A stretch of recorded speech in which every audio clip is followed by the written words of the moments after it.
Орманда аш түлкі жүріп қоянды көріп қалады. Бүгін жеп қоямын, деп ойлайды.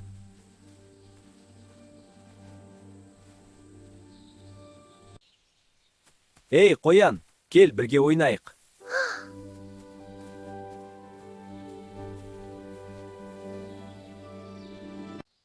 Жарайды, ойнайық. Бірақ менің ойыным. Сен маған қояндардың патшасы кім деп сұра.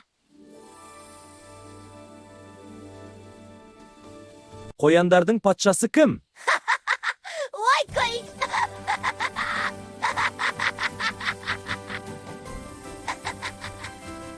Қояндың патшасы түлкінің ақылы жоқ. Ей!